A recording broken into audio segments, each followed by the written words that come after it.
Greetings, YouTubians, and welcome back to Wayne's Sharp World, where today we are taking a look at a new knife from Tack Knives. And I'm going to have to do some digging here because I don't think I know who Tack Knives is. Maybe they've sent me something in the past. When I got this, I was like, who's Tack Knives?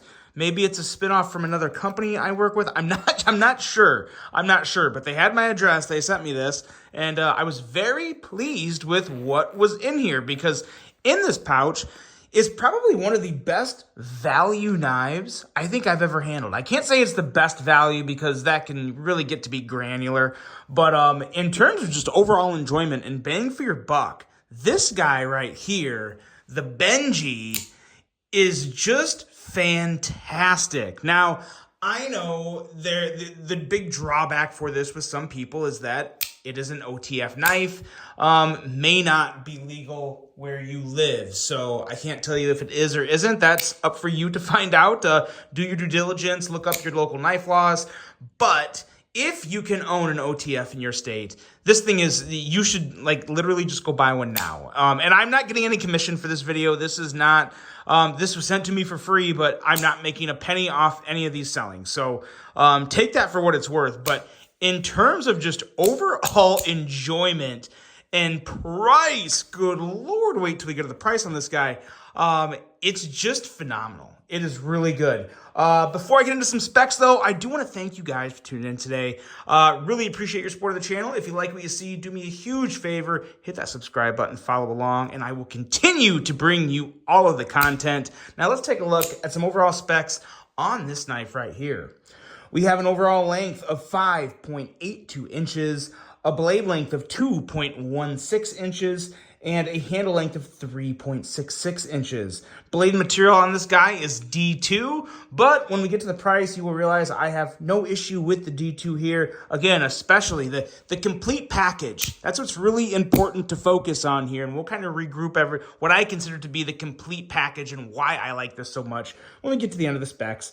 We do have a really nice stone wash on that D2. We are looking at anodized aluminum for the chassis and fat carbon. This has a lot to do with the value here. And this has to be fat carbon. I know fat carbon when I see it, and this has to be. It does not specify on my spec sheet here, but I am all but certain this is red dark matter fat carbon. So when you're talking fat carbon on this knife, because we are looking at a total weight of 1.6 ounces, so it's very light. Now we'll get to the price. Price on this guy, $59.95, 60 bucks. 60 bucks for this. And again, so D2, fine budget steel for 60 bucks, no issue. Aluminum anodized chassis, very nice touch. It feels very solid. Fat carbon for $60. That is insane. The overall action, fit and finish, quality on this guy is just through the roof, I guess. I mean, there's only so many ways you can test an OTF, right?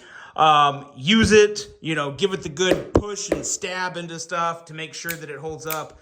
This thing holds up. I have carried this extensively since I got it because it's just so fun. This is a fun knife to carry. I've carried it probably 6 or 7 days now. Still has a very nice edge. Granted, I have used this knife, so this is not like out of the box sharp because I've used it a good amount and I haven't even touched it with a strap yet.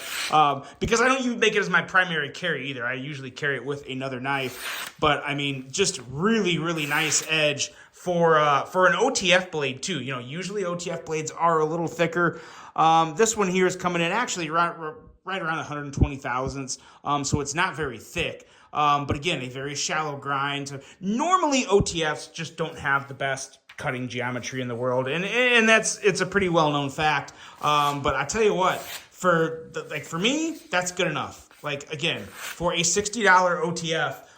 This is enough to get the job done for just general EDC tasks. Again, $60. This is just fun. This is really, really fun. It's a good looking blade for what little blade there is. Let's do some size comparisons real quick.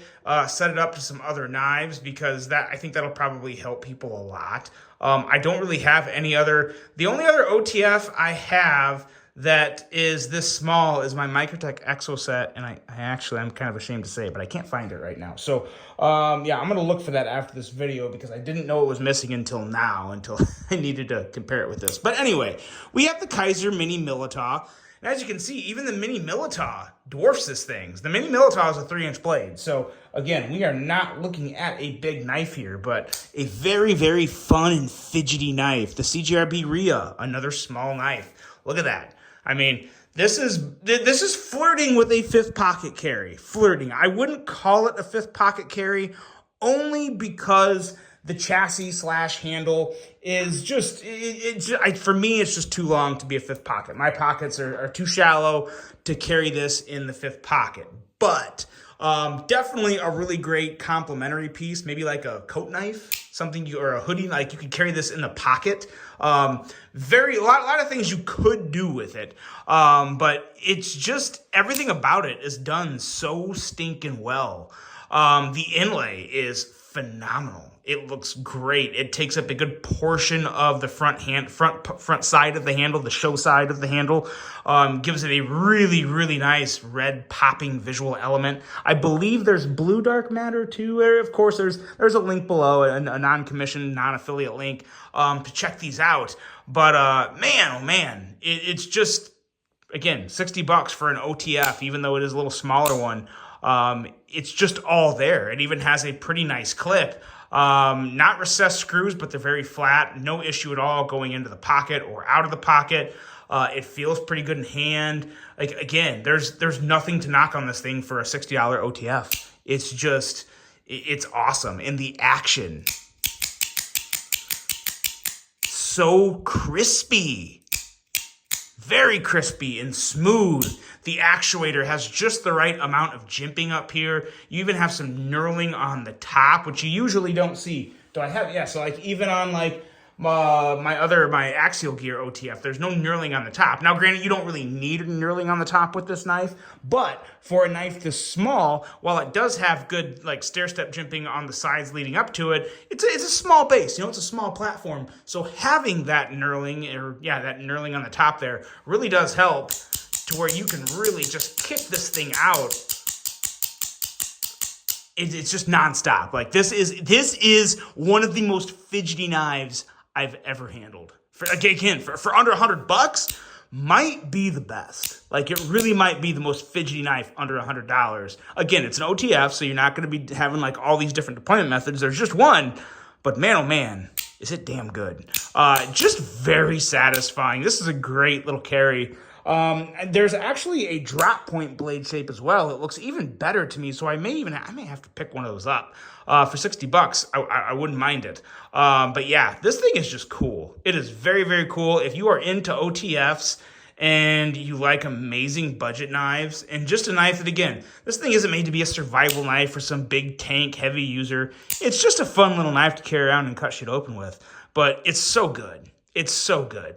So yeah, if you're in the market for something like that, look no further than the Tac Knives Benji. This thing is freaking cool. And again, for the price, for the overall package, for the fit and finish and quality, it is the complete package for me at $60. Can't get much better than $60. Maybe 14C28N, that's about the only thing that would make it any better for me. It's great. The Tac Knives Benji. Let me know what you guys think of this. I really hope you enjoyed this little review. Hope you have a great rest of your day. And until the next one, I'm out.